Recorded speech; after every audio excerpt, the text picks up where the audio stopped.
Hello my dear friends, welcome back to मैंटीज classes. तो जैसा कि हमारी पॉलिटिकल साइंस की अरिहंत की सीरीज चल रही है, सैम्पल पेपर्स हैं ये अरिहंत के। तो आज हम डिस्कस करेंगे सैम्पल पेपर 4।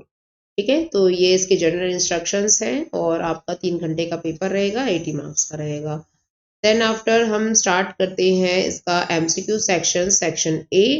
तो फर्स्ट क्वेश्चन देखेंगे, given below are two statement. तो यहाँ पे आपको दो स्टेटमेंट दे रखे हैं, आपको बताना कौन सा ट्रू और कौन सा फॉल्स। तो स्टेटमेंट वन क्या कहता है, K N Raj a young economist involve in drafting the first 5 year plan. तो के एन राज जो है, इन्होंने फर्स्ट 5 ईयर प्लान जो है ड्राफ्ट किया था, तो ये बिल्कुल सही है। फर्स्ट 5 ईयर प्लान जो है ये एग्रीकल्चर के ऊपर डिपेंड था। एंड सेकंड स्टेटमेंट है इसका, the first 5 year plan 1951 to 56 wanted to bring about quick structural transformation. ये यहाँ पे गलत है, क्योंकि यहाँ पे पूरी तरीके से एग्रीकल्चर पे फोकस किया गया था, लैंड रिफॉर्म्स वगैरह पे ध्यान दिया गया था, जमींदारी सिस्टम को हटाया गया था। तो ये सारे काम जो है फर्स्ट 5 ईयर प्लान में हुए थे। सेकेंड 5 ईयर प्लान में हम ध्यान देंगे स्ट्रक्चरल ट्रांसफॉर्मेशन में। तो इसीलिए आपका स्टेटमेंट वन हो जाएगा ट्रू एंड स्टेटमेंट टू हो जाएगा फॉल्स। तो आंसर क्या हो जाएगा, इसका आंसर हो जाएगा C, statement one is true and statement two is false. Then second question देखेंगे, which of the following is are accounted as the major environmental problems across the globe. तो सबसे बड़ी जो प्रॉब्लम्स है एनवायरमेंट से related globe के अंदर, तो वो क्या है। फॉरेस्ट डिप्लीशन, तो ये बहुत बड़ी प्रॉब्लम है। फॉरेस्ट डिप्लीट होने की वजह से ग्लोबल वार्मिंग बढ़ रही है, बहुत ज्यादा बाढ़ की स्थिति बनी रहती है। ओजोन डिप्लीशन, जो हमारी ओजोन लेयर है उसका डिप्लीशन भी एक बहुत बड़ा कारण है, जो अल्ट्रावायलेट रेज को डायरेक्ट आने दे रहा है इसकी वजह से। और ये जो है इसका जो डिप्लीशन है ये अंटार्कटिका के ऊपर देखा गया है। ओवर ग्रेजिंग, ये इतनी बड़ी प्रॉब्लम नहीं है, ओवर ग्रेजिंग करने से कोई दिक्कत नहीं होती इतना, लेकिन बोथ ए एंड बी हो जाएगा इसका आंसर। ठीक है, देन थर्ड क्वेश्चन को देखेंगे, यहाँ पे आपको मैच द फॉलोइंग करना है। तो यहाँ पे कुछ लीडर्स के नाम दिए गए हैं और इनसे रिलेटेड यहाँ पार्टीज दी गई हैं। तो ऐसे डांगे ये कौन सी पार्टी से बिलोंग करते थे, तो ये कम्युनिस्ट पार्टी से बिलोंग करते थे। ऐसे डांगे, ठीक है। श्यामा प्रसाद मुखर्जी, जिन्होंने अखंड भारत की सिद्धांत दिया था, तो यहाँ पे इनकी पार्टी हो जाएगी भारतीय जनसंघ। मीनू मसानी जो है ये बिलोंग करते हैं स्वतंत्रता पार्टी से। एंड अशोक मेहता बिलोंग करते हैं प्रजा सोशलिस्ट पार्टी से। तो आपको ये लीडर्स के सामने जो ये पार्टीज के नाम दिए गए हैं, इनको आपको थोड़ा कंफर्म कर लेना, अच्छे से लर्न कर लेना। देन उसके बाद फोर्थ क्वेश्चन देखेंगे, identify and right the incorrect pair. तो इनकरेक्ट के बारे में आपने पूछा, एक क्वेश्चन आपका जरूर ऐसा आएगा जहाँ पे करेक्ट और इनकरेक्ट के बारे में पूछेगा। तो OECC, ये इसका फाउंडेशन कब हुआ था, 1948 में ही हुआ था, सही है बिल्कुल। यूरोपियन इकोनॉमिक कम्युनिटी 1957 में आई थी, ये भी सही है। आसियान, ये यहाँ पे गलत लग रहा है, यहाँ पे 1967 में आसियान का फाउंडेशन हुआ था, ना कि 1957 में। आसियान रीजनल फोरम, ये भी बिल्कुल सही है। तो हमारे आंसर जो हो जाएगा इसमें हो जाएगा सी, क्योंकि ये गलत पेयर है। देन फिफ्थ क्वेश्चन है, what affect did new drug resistance form of disease like tuberculosis and malaria have. तो कोई भी जो नई दवा होती है वो किस तरीके से अफेक्ट करती है ट्यूबरक्लोसिस एंड मलेरिया पे। तो यहाँ पे हो जाएगा, they become harder to treat with the conventional medicine. ठीक है, ये थोड़ा बायोलॉजी से रिलेटेड ऐसा लग रहा है क्वेश्चन। उसके बाद क्या है, सिक्स्थ क्वेश्चन देखेंगे, which of the following country is not a part of Paris agreement. तो पेरिस एग्रीमेंट जो हुआ था ये 2016 में हुआ था, क्लाइमेट चेंज के ऊपर है ये भी। तो इसमें किस कंट्री ने पार्टिसिपेट नहीं किया था, तो ये था यमन। ठीक है, यमन कंट्री जो है इससे पार्टिसिपेट नहीं किया था, बाकी का USA है, फ्रांस है, इंडिया उन्होंने किया था। सेवेंथ क्वेश्चन देखेंगे, यहाँ पे आपको क्रोनोलॉजिकल ऑर्डर से लगाना है। तो आपको ये थोड़ा पता रहना चाहिए कि भाई पहले जो है वो क्या हुआ, फिर क्या हुआ। तो श्रीलंका गेन्स इंडिपेंडेंस, तो ये हमारे अगले साल, जैसे मतलब हमारा 1947 है इंडिपेंडेंस का टाइम, और श्रीलंका का 1948 है, तो ये हो जाएगा आपका 1948। देन डेमोक्रेसी रिस्टोरेशन इन पाकिस्तान, ये अप्रॉक्स 1986 के समय पे हुई थी। Proclamation of the independency by the leaders of Bangladesh, तो भाई बांग्लादेश जब आजाद होगा तभी तो प्रोक्लेमेशन होगा ना उसके लीडर्स के द्वारा। तो 1971 में आजाद हुआ, 1971 में शेख मुजीबुर रहमान ने प्रोक्लेम कर दिया कि हम इंडिपेंडेंट हो गए, अब हमारा नया कंट्री है। Then Pakistan join the cold war military block SEATO and CENTO, ये भी 1955-57 समथिंग ऐसे कुछ हुआ था। तो हमारा जो आंसर हो जाएगा इसमें वो हो जाएगा 1432, ठीक है। पहले आएगा आपका श्रीलंका वाला, फिर आएगा आपका ये फोर्थ वाला, क्योंकि 54-55 बताया ना मैंने, तो इसी के आसपास ये हुआ था। देन थर्ड वाला जो है ये प्रोक्लेमेशन 1971 में हुआ था और ये 1986 में हुआ था, ठीक है। ऐसे अरेंज कर लेना और उनके सामने ईयर्स जरूर डाल लेना। देन बोल रहा है 2 founder members of ASEAN are, तो जो आसियान जो बनाया गया था तो उसके सबसे मेन फाउंडर मेंबर जो है स्टार्टिंग वाले वो कौन थे, वो थे इंडोनेशिया एंड मलेशिया, ठीक है, Indonesia and Malaysia. Then move करते हैं नेक्स्ट क्वेश्चन पे। 9th क्वेश्चन देखेंगे, who is the author of the book economy of permanence. तो एक बुक भी आपको जरूर याद रखनी है, ऐसे रिलेटेड क्वेश्चंस आते हैं। तो ये जो है इकोनॉमी ऑफ परमानेंस ये किसने लिखी थी, तो ये लिखी थी सी कुमारप्पा ने, economy of permanence Kumarappa. Okay, सब लोग ना मोस्टली क्या करते हैं, इकोनॉमी से रिलेटेड देखते हैं और अमर्त्य सेन को टिक कर देते हैं, ऐसा नहीं है, ठीक है, आपको थोड़ा ध्यान देना पड़ेगा। उसके बाद in the questions given below there are the two statement marks as assertion and the reasoning. तो असर्शन रीजनिंग का क्वेश्चन है यहाँ पे। ओके, तो यहाँ पे बोल रहा है the BJP continue to consolidate its position in the elections of 1991 to 1996। बिल्कुल सही बात है, बीजेपी ने अपनी जो पोजीशन है वो 1991 से गेन करना शुरू किया था। देन इसका रीजन बोल रहा है it emerged as the largest party 1996 elections and was invited to form a government. ये भी बिल्कुल सही बात है। 1996 में अटल बिहारी वाजपेयी के अंडर ये पार्टी जो है एक लार्जेस्ट पार्टी बन के आती है और ये एनडीए से, मतलब एनडीए के साथ ये अलायंस करती है, ठीक है, तब जाके ये इसका जो ये पार्टी है ये एमर्ज होती है, ठीक है। उसके बाद आज की डेट में ये एक बहुत बड़ी रूलिंग पार्टी है, नरेंद्र मोदी जी इसके हेड है। उसके बाद इसका आंसर क्या हो जाएगा, both statements are true and R is the correct explanation of A. ये दोनों ही स्टेटमेंट सही है और ये भी इसकी करेक्ट एक्सप्लेनेशन दिखा रहा है, answer is correct. Then 11th question देखेंगे, which of the following is the primary reason behind the dissolution of the USSR and formation of CIS, ठीक है। तो यहाँ पे पूछ रहा है कि जो प्राइमरी रीजन था डिसोल्यूशन ऑफ यूएसएसआर का, डिसोल्यूशन मतलब उसको डिसइंटीग्रेट होने का, ठीक है, और फॉर्मेशन ऑफ सीआईएस बनने का, तो ये क्या था। तो इसमें हो जाएगा आपका इकोनॉमिक कोलैप्स, क्योंकि भाई देखो ये यूएसएसआर जो है एक बहुत एक समय पे बहुत ही ग्रेटेस्ट इकोनॉमिक पावर हुआ करता था, लेकिन इसकी इकोनॉमी जैसे ही कोलैप्स होती है तो इसका डिसइंटीग्रेशन हो जाता है और फिर उसके बाद ये जो है इसका फॉर्मेशन होता है, ठीक है।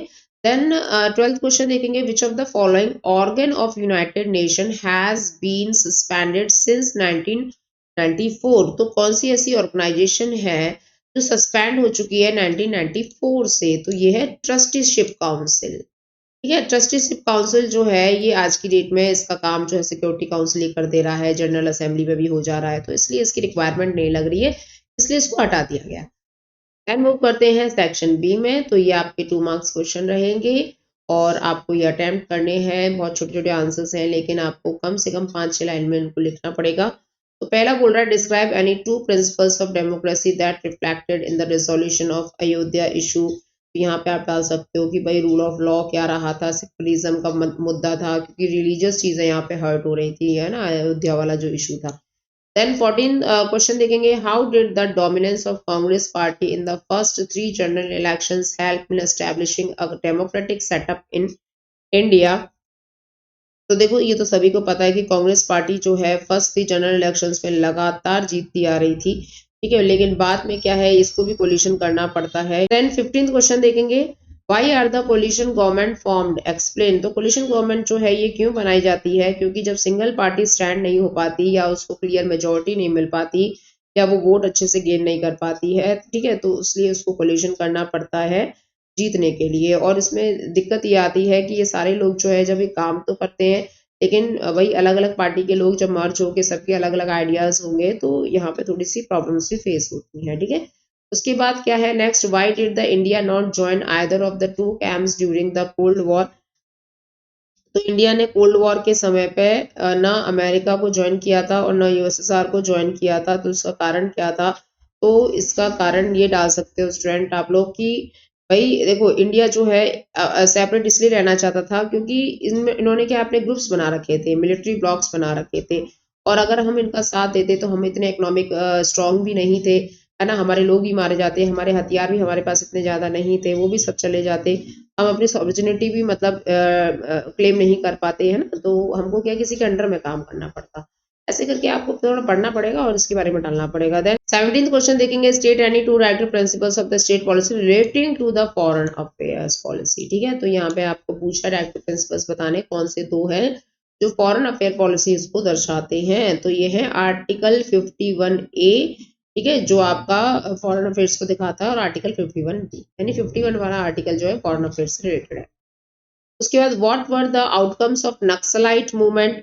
तो नक्सलाइट मूवमेंट जो है ये, जैसे देखो नक्सलाइट्स होते हैं, मार्क्सिस्ट होते हैं, लेनिनिस्ट होते हैं, तो ये ज्यादातर जो वेस्ट बंगाल में, बिहार में आपको देखने को मिल जाएंगे, झारखंड वगैरह में, है ना, तो इसके बारे में आपको बताना है, इसके आउटकम्स बताने हैं।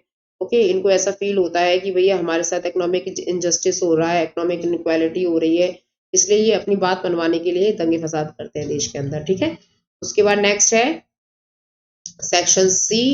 तो यहाँ पे आपके 4 मार्क्स के क्वेश्चंस रहेंगे। What are the functions of the security council, very very important, आपको इसके फंक्शंस डालने ही डालने हैं, यूएन से रिलेटेड है ये, तो इसमें आपसे पूछेगा तो अच्छे से लर्न कर लेना इसको, भाई ये वॉर एंड पीस को बहुत अच्छे से हैंडल करता है, लाइक दैट और भी है।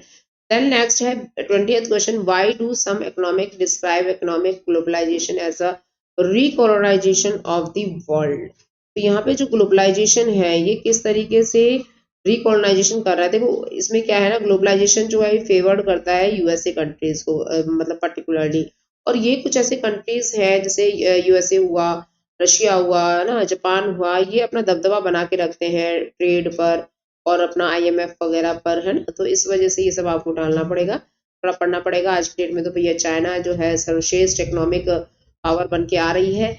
Then state have common but differentiate responsibilities towards the environment, sustained statement giving suitable examples। तो यहाँ पे बोल रहा है कि भाई रिस्पॉन्सिबिलिटी सबकी है एनवायरनमेंट को लेके, लेकिन जैसे ही रिस्पॉन्सिबिलिटी की बात आती है सब लोग मतलब एक दूसरे पर ब्लेम लगाने लग जाते हैं। तो यहाँ पे क्या है, मतलब कुछ ऐसी चीजें हैं जो सबके लिए कॉमन होनी चाहिए। ओके, तो यहाँ पे उसके बारे में आप डाल देना। देखो मैं एक एक आंसर समझाऊंगी तो थोड़ा लंबा हो जाएगा ये वीडियो जो है, तो इसीलिए क्या है, इसके जो आंसर्स हैं आपको पीडीएफ में मिल जाएंगे, प्रॉपरली आपको रीड करके इसके बारे में डाल देना है। इसमें क्या है, मेनली क्या है, जो देखो डेवलप्ड कंट्रीज हैं, जो डेवलप हो चुके हैं, वो ब्लेम करते हैं डेवलपिंग कंट्रीज पे, बोलते हैं कि तुम लोग जो है एनवायरनमेंट को ज्यादा खराब कर रहे हो। उसका जो डेवलपिंग कंट्रीज है वो बोलते हैं कि तुमने ऑलरेडी खराब कर दिया है पहले से ही, है ना, अभी उसका इफेक्ट आ रहा है, तो अभी हमारा नाम लेने की जरूरत नहीं है, ऐसे चलता रहता है इनके बीच में। ठीक है, उसके बाद 22nd का देखेंगे, explain the impact of the coalition government on the Indian politics. तो कोलिशन गवर्नमेंट के बारे में आपको पता है, कोलिशन गवर्नमेंट एक तरीके से अलायंस होती है, ठीक है, और यहाँ पे क्या है, एक दौर आया था 1989 के बाद से मोस्टली पार्टीज जो है वो कोलाइड हो रही थी, मल्टी पार्टी सिस्टम बनता जा रहा था। ठीक है, तो यहाँ पे क्या, गवर्नमेंट जब स्टैंड नहीं कर पाती है तब यहाँ पे कोलिशन गवर्नमेंट बनने लग जाती है, जैसे कांग्रेस जो है वो यूपीए के साथ काम करने लग गई, है ना, जैसे बीजेपी जो है वो एनडीए के साथ काम करने लग गई, ऐसे भी नेशनल फ्रंट वगैरह, ऐसे करके एग्जाम्पल्स आप डाल। देन बी का क्या बोल रहा है इसका, when and why did a long phase of coalition politics begin in India. तो मैं वही से मतलब थोड़ा मैचिंग मैचिंग सा ही है ना, तो यहाँ पे क्या है, कब से पूछा है, यहाँ पे तो 1989 के बाद से शुरू होती है ये कहानी। ओके, और 1977 में भी देखा गया था, जनता पार्टी भी सबसे पहले कोलिशन गवर्नमेंट बनाती है, मोरारजी देसाई इसके हेड होते हैं। ठीक है, 18 महीने इनकी सरकार चलती है, फिर चौधरी चरण सिंह चलाते हैं 4 महीने, ऐसे करके चलता है यहाँ पे। और जैसे एनडीए है वो 1999 में बीजेपी के साथ मर्ज होती है, वो प्राइम मिनिस्टर बनते हैं अटल बिहारी वाजपेयी, है ना, ऐसे ही कांग्रेस जो है वो 2004 में और 2014 में यूपीए के साथ मर्ज होती है, तो ऐसे करके इनका काम चलता है। देन 23rd क्वेश्चन देखेंगे, mention the objectives of Nehru foreign policy, very very important, star mark कर लो इसको, ये पक्का आना है, Nehru foreign policy, what was the strategy through which he wanted to achieve them. उन्होंने कौन सी स्ट्रेटजी अपनाई थी अपने गोल्स को अचीव करने के लिए, आपको डाल देना है। देखो भाई हमारे देश की सॉवरेनिटी जो है हमारे हाथ में रहनी चाहिए, है ना, हमारा जो टेरिटोरियल इंटीग्रिटी है उसको प्रोटेक्ट करना चाहिए। ओके, हमें इकोनॉमिक डेवलपमेंट जो है उस पर काम करना चाहिए। इस तरीके से इन्होंने अपनी कुछ पॉलिसीज बनाई थी जो देश की डेवलपमेंट के लिए आई। देन बी वाला देख लेंगे, explain the process by which India incorporate the princely states of Manipur and Junagadh। अब देखो ये क्या है ना, ये लोग मान नहीं रहे थे। मणिपुर जो है इसके जो राजा है वो भी नहीं मान रहे थे, और ये क्या नाम है इसका, बोध चंद्र था शायद इनके राजा का नाम। और जूनागढ़ जो है यहाँ पे तो भैया पेब्लिसाइड करवाया गया था, जनता से बुलवाया गया था कि तुम किसके साथ रहना चाहते हो, लाइक दैट। ठीक है, तो इसके ऊपर आपको आंसर मतलब करना पड़ेगा, अच्छे से पढ़ना पड़ेगा और इसके बारे में लिखना पड़ेगा, क्योंकि इंडिपेंडेंट होने के बाद सारे प्रिंसली स्टेट जो है वो इंडिया के साथ मर्ज नहीं होना चाहते थे, क्योंकि इनको चॉइस दी गई थी ना कि तुम इंडिया के साथ जा सकते हो कि पाकिस्तान के साथ जा सकते हो। तो भाई जब ऐसी चॉइसेस मिल रही हैं तो फिर हो गई गड़बड़। ओके, उसके बाद आते हैं हम सेक्शन डी पे। ये पैसेज टाइप के क्वेश्चंस हैं, आपको इस पूरे पैसेज को अच्छे से पढ़ना पड़ेगा। नेपाल से रिलेटेड यहाँ पे क्वेश्चन पूछा है, how is Nepal is under going a unique movement in its history. तो इसका आंसर हो जाएगा ए, as it is moving towards the formation of constituent assembly that will write the constitution। then second question है, why were some political parties suspicious in Nepal. तो यहाँ पे इसका answer हो जाएगा A, because they were deeply suspicious regarding the role of Indian government in the future of Nepal. देखो उनको ऐसा लगता था कि जो इंडिया की गवर्नमेंट है ना बहुत ज्यादा हस्तक्षेप कर रही है नेपाल के उसमें, है ना। उसके बाद नेक्स्ट है आपका थर्ड क्वेश्चन। थर्ड क्वेश्चन कहाँ गया, हाँ here, what is the viewpoint of some sections in Nepal regarding the monarchy? What do the Maoist group want to include in the Nepalese constitution? तो यहाँ पे क्या है, जो मोनार्की सिस्टम हुआ करता था, ओके, एंड द माओइस्ट जो ग्रुप हुआ करता था, ये मतलब माओइस्ट जो है वो अपनी बातें मनवाना चाहते थे, और मोनार्की सिस्टम है वो राजा जो है अपनी चलाता था। तो इसी पे यहाँ पे क्या है, ये माओइस्ट ने बोला कि भैया हमको डेमोक्रेसी चाहिए। तो इस तरीके से आप आंसर डाल देना, ठीक है। इसके बारे में आपको पता होना चाहिए, इसमें आप यहाँ पे आपका एमसीक्यू टाइप की कोई हिंट नहीं मिलने वाली है। देन 25th देखेंगे, ये सेम आपका मैप बेस्ड क्वेश्चन है, और यहाँ पे कुछ प्लेसेस आपको ABCD के रूप में दे रखी होंगी, और इससे रिलेटेड यहाँ पे क्वेश्चन पूछ रखे होंगे। 1967 से रिलेटेड है ये, देखो यहाँ पे हिंट भी दे रखी है, इलेक्शंस रिजल्ट आते हैं 1967 में, उससे रिलेटेड यहाँ पे क्वेश्चन है। तो देख लेते हैं, पहला है, the state where Congress did not get majority but form government with the help of others. तो इसका आंसर हो जाएगा स्टूडेंट्स राजस्थान। यहाँ पे कांग्रेस अपनी मेजोरिटी नहीं बना पाई थी, ठीक है, बट जो गवर्नमेंट है वो यहाँ पे फॉर्म्ड हो गई थी with the help of others. Okay, तो यहाँ पे मोस्टली टाइम पे जो राजस्थान है ना, मोस्टली टाइम पे यहाँ पे कांग्रेस ने राज किया है, कभी बीजेपी आई होगी एक दो बार, ठीक है। तो यहाँ पे आंसर जो ए है ना, ए वाले में आ जाएगा आपका राजस्थान। तो राजस्थान के आगे टिक लग रहा है ए, तो आप ए फिल कर देना पहले वाले उसमें, ठीक है। उसके बाद नेक्स्ट बोल रहा है यहाँ पे, the mountainous state where Congress got majority. तो सबसे ज्यादा कांग्रेस की मेजोरिटी जो है वो कहाँ मिली थी, ये मिली थी आपको जम्मू कश्मीर में, सी हो जाएगा इसका आंसर। देन पूछ रहा है, the southern state where Congress got majority. अब देखो सदर्न पूछ रहा है तो साउथ में जाओ भाई, साउथ में कहाँ पे बना रखा है, ये बी मार्क कर रखा है, और एरिया कौन सा है, आंध्र प्रदेश कर देना। देन नॉर्थ ईस्ट पूछ रहा है तो नॉर्थ ईस्ट की तरफ जाओ, यहाँ पे ये कौन सा स्टेट है, ये आपका अरुणाचल प्रदेश है। तो north eastern state where Congress did not get the majority. तो यहाँ पे आपको ना जैसे ये एरिया वाइज भी आपको कुछ हिंट मिल रही है, तो अगर नहीं भी आए ना समझ में तो आपको बस जस्ट आपको स्टेट्स पता होने चाहिए और आप मार्क कर देना। देन उसके बाद यहाँ पे आंसर हो जाएगा ACBD। Okay, AC and B and D, तो यहाँ पे आप इसको फिल कर देना with the name of states. Then move करते हैं इसके पिक्चर बेस्ड क्वेश्चन पे। तो इस कार्टून से रिलेटेड यहाँ पे क्वेश्चंस पूछे गए हैं। पहला है, the what does the about the cartoon represent. तो भैया यहाँ पे किसी की जीत हुई है, इंदिरा गांधी यहाँ पे खड़ी हैं। अब इंदिरा गांधी खड़ी हैं और खुश हैं, तो उससे समझ जाओ कि इनके पसंद का बंदा बना होगा कुछ ना कुछ, है ना। तो यहाँ पे हो जाएगा आपका द विक्ट्री ऑफ बीबी गिरी। बीबी गिरी को यहाँ पे प्रेसिडेंशियल इलेक्शंस में जिताया गया था। देन उसके बाद है second, what event cause the post of president of India to become vacant in 1969। तो यहाँ पे क्या है, वैकेंसी क्यों आ गई थी भैया, क्योंकि यहाँ पे जाकिर हुसैन जी की डेथ हो चुकी थी। यहाँ पर डेथ डाल देना है आपको, बी वाला आंसर करेक्ट है, क्योंकि डेथ होने के बाद ही फिर वैकेंसी वैकेंट होती है प्रेसिडेंट की, ठीक है। प्रेसिडेंट की जगह पे नहीं तो वाइस प्रेसिडेंट काम करता है। जब प्रेसिडेंट कहीं चला जाता है, लीव पे चला जाता है, बीमार हो जाता है, या कुछ भी ऐसे है, इम्पीचमेंट चल रहा होता है, तो उनकी जगह पे वाइस प्रेसिडेंट काम करता है। लेकिन वैकेंसी अगर निकल रही है तो उसकी डेथ हो चुकी है, ठीक है। नेक्स्ट है आपका थर्ड वाला, how did Indira Gandhi respond to syndicate nomination of N Sanjiva Reddy. तो यहाँ पे क्या है, इन्होंने क्या किया था, she encouraged V V Giri actually, ठीक है, she encouraged V V Giri to file his nomination as the independent candidate, क्योंकि वीवी गिरी जो है, अब भाई देखो इनकी पसंद के बंदे बनेंगे, प्रेसिडेंट बन जाएंगे वो, तो ये अपना कोई भी काम करवा सकती है ना। उसके बाद क्या है, how did Indira Gandhi portray that split in the Congress party.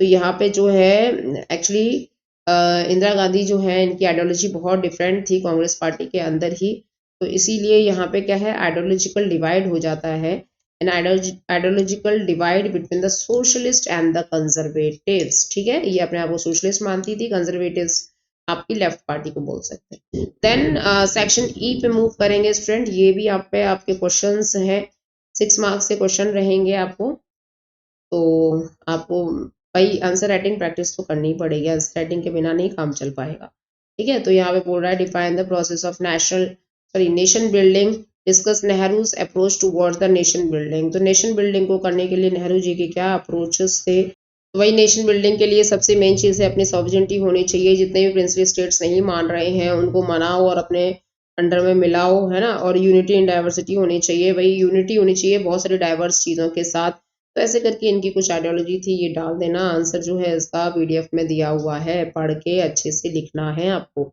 Then और में देख लेते हैं, the process of nation building did not come to an end with the parties and integration of the princely states, just the statement. तो यहाँ पे princely states के बारे में ही पूछा हुआ है, तो इंटीग्रेशन बहुत मुश्किल से होता है प्रिंसली स्टेट्स का, वैसे तो हो जाता है लेकिन कुछ नहीं मानते हैं, क्योंकि उनको क्या है ना, या तो किसी को इंडिपेंडेंट रहना था या किसी को पाकिस्तान के साथ जाना था, तो ये सारी प्रॉब्लम्स आती हैं, ओके, और लीडरशिप वगैरह में भी दिक्कतें आती हैं, तो ये सब डाल देना। उसके बाद नेक्स्ट है 28 का A, explain the internal division of the state of Jammu Kashmir and describe how these led to multiple regional aspirations of that state, ठीक है। तो यहाँ पे बोल रहा है जम्मू कश्मीर के बारे में, तो जम्मू कश्मीर का जो रीजन था उसमें 3 चीजें आती हैं, एक जम्मू कश्मीर, एक जम्मू, एक कश्मीर और एक लद्दाख, ओके, तो इन तीनों को कैसे डिवाइड करना है इससे रिलेटेड है ये। उसके बाद क्या है, और में देख लेते हैं, what are the various positions of the issue of regional autonomy for Kashmir, which of these do you think are justifiable, give reasons to your answer।